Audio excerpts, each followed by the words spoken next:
राजधानी दिल्ली में नगर निगम चुनाव का काउंटडाउन शुरू हो चुका है और ऐसे में पार्टी में प्रत्याशियों की सूची को लेकर के भी घमासान लगातार जारी है।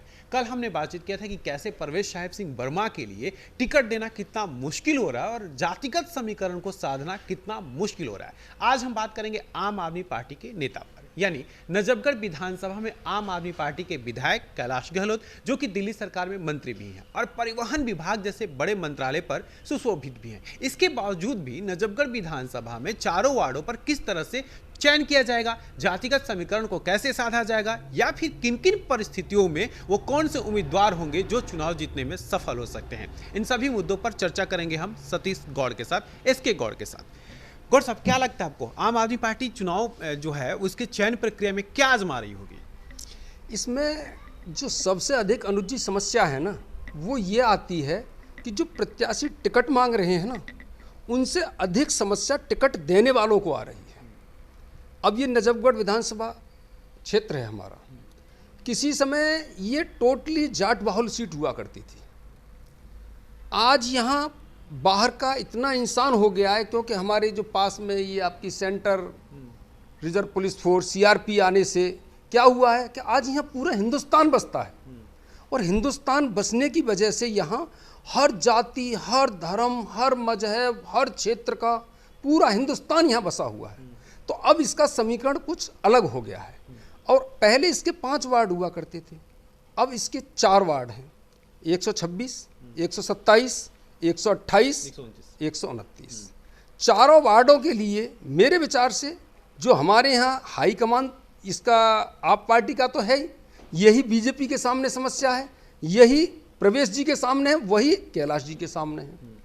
अब उनको ये देखना है कि जाट बाहुल चारों पर अगर देखा जाए तो जाट हैं इन पर चारों पर हर सीट पर 126 पर ही आओ। अब वहाँ का जो परसीमन होने के बाद यादव राव साहब इतने हो गए हैं वहाँ कि उनकी संख्या भी काफ़ी हो गई, ज़बरदस्त हो गई है। अब वहाँ भी देखना पड़ेगा कि किसको दिया जाए, ये समस्या सबसे बड़ी आती है। जैसे बीजेपी में तो है ही, आपके अंदर भी है। नहीं, मैं ये जानना चाहता हूँ कि कैलाश गहलोत के दिमाग में क्या चल रहा होगा, वो किस तरह से जातिगत समीकरण को साध रहे होंगे, क्योंकि वो खुद जातिगत समीकरण का ध्यान रख करके वो चुनाव लड़ते हैं। तो उनके दिमाग में क्या चल रहा होगा? 2-1-1 का फॉर्मूला चल रहा होगा, 3-1 का फॉर्मूला चल रहा है, 4-0 चल रहा होगा? 4-0 तो रख ही नहीं सकते, क्योंकि 4-0 रखने का तो अलग ही औचित्य है। 3-1 का भी हो सकता है, 2-1-1 का भी हो सकता है, क्योंकि आपकी ईशापुर वार्ड है, जैसे 126 है। मैं पहले बात करूं 3-1 में क्या देखते हैं आप? 3-1 में क्या हो सकता है? कौन कौन से 3 वार्ड जो होंगे वो जाट हो जाएंगे और एक अदर कास्ट हो जा सकता है? देखो 128 वार्ड है, यहाँ से कैंडिडेट हैं बीजेपी से, 28 से नहीं, दिचाऊ वार्ड से, है ना। अब वहाँ से आकर के कुल मिलाकर के कुछ पता नहीं चलता, लगता है कि शायद कैंडिडेट वही हो, क्योंकि वो पार्टी छोड़ करके आई हैं। इससे पहले अपना उन्होंने कुछ भी सही, भरत सिंह के पीरियड से ही उनका अपना अलग प्रभाव है, जो भी कुछ है। तो वहाँ से इनको लिए देखना पड़ रहा होगा कि मैं किसको दूं।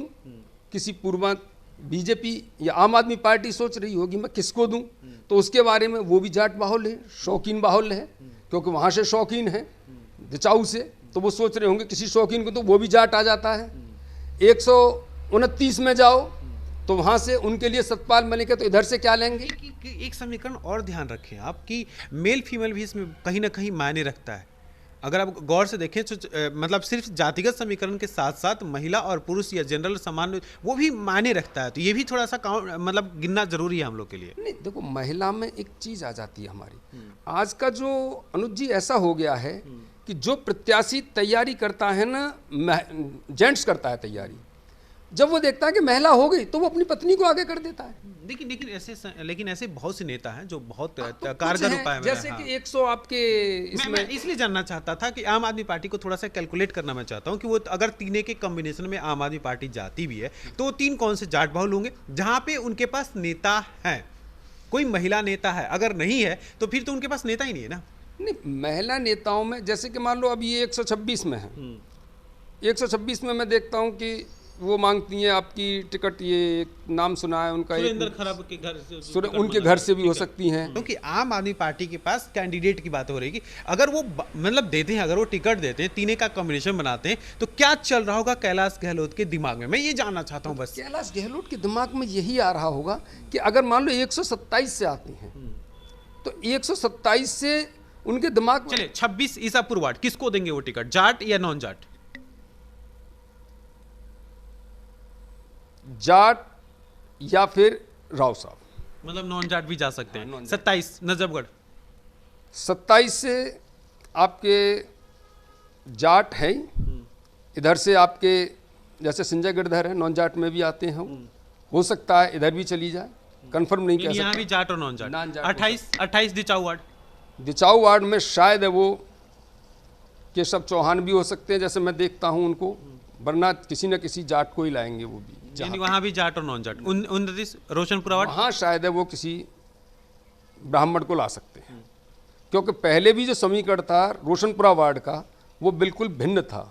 शायद है एक जाट कैंडिडेट हमारे यही थे, सतपाल मलिक जी बीजेपी से, और बाकी ये सब नॉन जाट थे। मैं एक बार अगर आप, मैंने वार्ड वाइज जब पूछा 26, 27, 28, 29, आपने सब पे एक ऑप्शन दिया कि जाट और नॉन जाट, तो ऐसे में कैसे हम कैलकुलेट कर सकते हैं कि ये तो होगा ना कि चलो ये 2 जाट को रिजर्व करते हैं, ये नॉन जाट देते हैं, ये तो ये हो गया कि ठीक है इनको भी दे दो उनको भी दे दो, कुछ तो उनके दिमाग में चल रहा होगा ना। दिमाग में ईसापुर वार्ड ही जा सकता है बस, केवल क्या ईसापुर क्या जा सकता है? राव साहब के लिए, यानी वो भी नॉन जाट। और एक जो है ना ये 2-1-1 हो सकता है। मैं यही जानना चाहता था कि क्या दिमाग 2-1-1 हो गया, यानी ईसापुर वार्ड और ये आपका रोशनपुरा वार्ड भी हो सकता है, ये नॉन जाट होंगे जो नॉन जाट हो सकते हैं जी। उसके बाद नजफगढ़ और दिचाऊ जाट कैंडिडेट, जाट कैंडिडेट हो सकते क्यों ऐसा आपको समीकरण क्यों लग रहा है? हैं। ये लग रहा है इस वजह से लग रहा है ना कि यहाँ जो स्थिति है ना आपकी, यहाँ जो आपके जैसे कि इसी पर है, अभी अंतिम गहलोत थी, इससे आपके ये जो अभी बीजेपी से थी, अभी तक अंतिम गहलोत थी, है ना। अब इनका अपना उधर से अमित खरखड़ी है, उधर से है, तो इनके अपोजिट में भी तो उनको कैंडिडेट कोई ना कोई लाना पड़ेगा ना। वो इसीलिए तो आम आदमी पार्टी की चर्चा हो रही है ना बस कि अपोजिशन तो वही है। तो मैं यही जानना चाहता हूं कि क्यों लग रहा है आपको कि ईसापुर से वो नॉन जाट कैंडिडेट को लड़ाएंगे, क्यों लग रहा है ऐसा? जाट कैंडिडेट क्यों नहीं लड़ाएंगे? वो नहीं दे सकते ना, ये तो मैं भी समझ लूंगी, मैं ही जानना चाहता हूँ क्यों ईसापुर आपने चूज किया, नजफगढ़ को क्यों नहीं चूज किया कि नजफगढ़ से चलो नॉन जाट लड़ेगा? नजफगढ़ से नॉन जाट लड़ेगा, मैं ये नहीं कह रहा, लड़ सकता है नजफगढ़ से भी नॉन जाट, पर इसके समीकरण इधर मित्राऊ भी बढ़ा दिया, इधर ये भी बढ़ा दिया, जड़ौदा भी बढ़ा दिया, और गोपाल नगर थोड़ा सा जाट, 2 गांव और सिर्फ कॉलोनियां। अगर आप इसको दूसरे ढंग से कैलकुलेट करें तो 2 गांव और सिर्फ कॉलोनियां, फिर भी जाट कैंडिडेट। हाँ तो वही आ गया ना, फिर अंदर शहर आ गया, तभी तो मैं कहूँ ऑप्शन देंगे वो, पर कंफ्यूज उनके दिमाग में यही है पूरी तरह से कि मैं दूं कहाँ। तो इसी वजह से 2-1-1 हो भी सकता है। 2 जाट होंगे, 1 ब्राह्मण और 1 यादव कैंडिडेट होगा, ऐसा कुछ समीकरण बन सकता है आम आदमी पार्टी के लिए। 128 में हो सकता है कि जो जय विहार आने की वजह से तो हो सकता है किसी नॉन जाट को भी लड़ा, ये भी हो सकता है। दिचाऊ भी नॉन जाट जा सकता है। नॉन जाट में किसको देख रहे हैं आप, ब्राह्मण, बनिया या यादव? ब्राह्मण, यादव, और 127 में बनिया या पंजाबी मार्केट से, बस नॉन जाट में यही आ सकते हैं, और मेरे विचार से किसी का नहीं बैठता है। ऐसे आएंगे आप? यादव इसी में आपके 126 में कौन हो सकता है 126 में? 126 यादव में ये नाम देखा होगा आपने, ये लगा हुआ है, मांग रही हैं कई वोट, तो कैफी देखे, एक तो सुधा यादव का देखा था, एक वो एक मीना और है एक यादव, ये नहीं कि मीना तरुण यादव नहीं, एक और है मैंने देखा मीना यादव जो नजफगढ़ बाजार से तैयारी कर रही थी, बट वो अब मना कर चुकी हैं, वो अब मना कर चुकी हैं। हाँ, और चलिए एक यानी यादव हो गया ईसापुर वार्ड, और ब्राह्मण हो गया, उधर से खरब भी जैसे कि जाट मांगते हैं वो, और 2 कैंडिडेट जो हो गए, 2 हमारे कैंडिडेट हो गए, कौन से? वो नजफगढ़ बाजार और दिचाऊ जो है वो जाट कैंडिडेट हो गए। अब जीतने की संभावना कितनी होगी? देखो जीतने की संभावना तो परिश्रम के ऊपर है जी, क्या कह सकते हैं अब इसके बारे में। जीतने की तो कोई वो ही नहीं है, जो जितनी मेहनत करेगा और अब तक करता चला आ रहा होगा। हर आदमी जिनकी जमानत जब्त होती है वो भी कहते हैं कि हाँ भाई मेरा पक्का है, मैं जीता पड़ा हूँ, अंत तक कहते हैं। बोलो किसकी क्या कह सकते हैं हम? भाई देखो हम तो यही है कि सब अच्छी तरह से मेहनत करें, जीत करके आए। जीतेगा तो एक ही भाई, जीतेगा तो एक ही, निर्दलीय भरते हैं, वो भी इसी हिसाब से भरते हैं कि हाँ भाई हम जीतेंगे। जब हम लोग देख रहे थे, आप चूंकि एक पॉलिटिकल एनालिसिस व्यक्ति, इसलिए मैं आपसे सवाल पूछ रहा हूँ। हम लोग जब चर्चा करते हैं लगातार, तो उस चर्चा के दौरान कार्यकर्ताओं की चर्चा होती है। जब कैलाश जी आते हैं तो उनके साथ कितने कार्यकर्ता साथ में चलते हैं, या कैलाश जी के दौरान किसी भी कार्यक्रम के दौरान कितने कार्यकर्ताओं का हुजूम दिखता है। जब आज चर्चा हो रही है कि टिकट किसको जा रहा है, तो तमाम ऐसे नाम हैं जो बेहद परिश्रमिक नाम रहे हैं, कार्यकर्ता बड़े अच्छे रहे हैं, बट वो टिकट के दौर में या तो समीकरण में सेट नहीं हो रहे हैं। जैसे संजय राठी की चर्चा की जाती है, नीरज वत्स की चर्चा की जाती है। ये लोग हमेशा कहा जा रहा है कि ये मंत्री के काफ़ी करीबी लोग हैं, बट ऐसा लगने है कि मंत्री के करीबी हैं, कार्यकर्ता बहुत अच्छे हैं, बट समीकरण सेट नहीं हो रहा है इनका। क्या इनको टिकट नहीं मिलेगी? नहीं, देखो ऐसा 127 में है ये, 127 में संजय राठी है, कर रहे हैं मेहनत अपनी, वो भी लगे हुए हैं। मंजीत मास्टर हैं आपसे, वो भी लगे हुए हैं। और शायद है मेरे विचार से ये संजय गिरधर भी 127 में आते हैं। हाँ, वो भी इधर से, ये तो दोनों जाट हो गए। वो मैं जो जानना चाहता हूँ वो बताइए एक बार, कि जो कार्यकर्ता अपने नेता के लिए बहुत समर्पित होता है, पार्टी के लिए बहुत समर्पित होता है, जब वो कार्यकर्ता काम करता है अपने नेताओं के प्रति या पार्टी के प्रति, और जब उसको फल लेने की बारी आती है, जैसे टिकट फल है इनके लिए, इनके कर्मों का फल है, इनके कार्यों का फल है, तो ये समीकरण में अगर फिट नहीं बैठते हैं तो क्या उनको फल नहीं मिलेगा? इस कारण से अगर कहा जाए कि संजय राठी की चर्चा नहीं चल रही, संजय राठी को टिकट नहीं मिल रहा है किसी कारण से, या संजय राठी को शायद क्या वो सिर्फ जाट है इसलिए उनको टिकट नहीं मिलेगा, या सिर्फ जाट है इसलिए टिकट दिया जा रहा है? मैं ये समझने की कोशिश कर रहा हूँ। दरअसल क्या है ना कि नेताओं का अपना अपना बोलबाला होता है, और वो यही सोचते हैं। अब संजय राठी का ही जैसे आपने बताया, मास्टर मंजीत का बताया, है ना, इन्हीं के बताए आपने, संजय गिरधर का बताया। अब मार्केट से ही, मतलब मार्केट से देखो तो संजय गिरधर है, और उससे अलग आओ तो संजय राठी और मास्टर मंजीत हैं। हम लोग जो 127 नजफगढ़ बाजार जो जाट आप दे रहे हैं नजफगढ़ को, तो उसमें जाट कौन कैंडिडेट सटीक बैठ रहा है?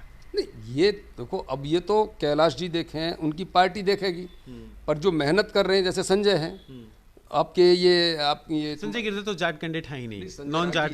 संजय राठी हो गए, हाँ वो जाट कैंडिडेट है। मास्टर जी भी हैं, और भी हैं आपके उदयवीर हो गए, मित्राऊ वाले भी देखो, उदयवीर गहलोत भी हैं, ये भी हैं, ठीक है ना। अब यही सब देखनी पड़ती हैं सब चीज़ें पूरी आदमी को, तो इस चीज़ को तो कैलाश जी ज़्यादा देख सकते हैं। चलिए रैपिड फायर खेलते हैं, एक एक कैंडिडेट का नाम लेने की कोशिश करते हैं आपसे। आपसे क्या उम्मीद लगा के बैठे हुए हैं कि ये कैंडिडेट हो सकता है? 26 से शुरू करते हैं। ईसापुर वार्ड?